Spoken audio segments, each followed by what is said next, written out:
Krisna, tersangka jambret ini akhirnya terhenti usai polisi melumpuhkannya dengan tembakan karena berusaha melarikan diri saat akan ditangkap. Tersangka merupakan jambret yang sering melakukan aksinya di daerah Pelaju, Palembang. Tersangka tak sendiri saat menjambret, ia bersama rekan yang masih buron menjadikan perempuan sasarannya.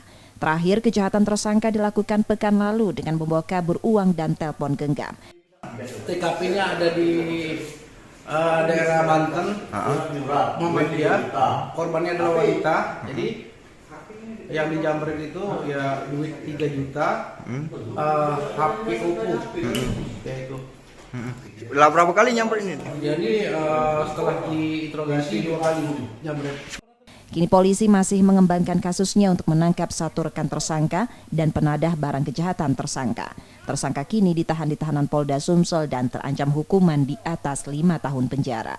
Reski Oktora, Muklas Diferensial, Kompas TV, Palembang, Sumatera Selatan.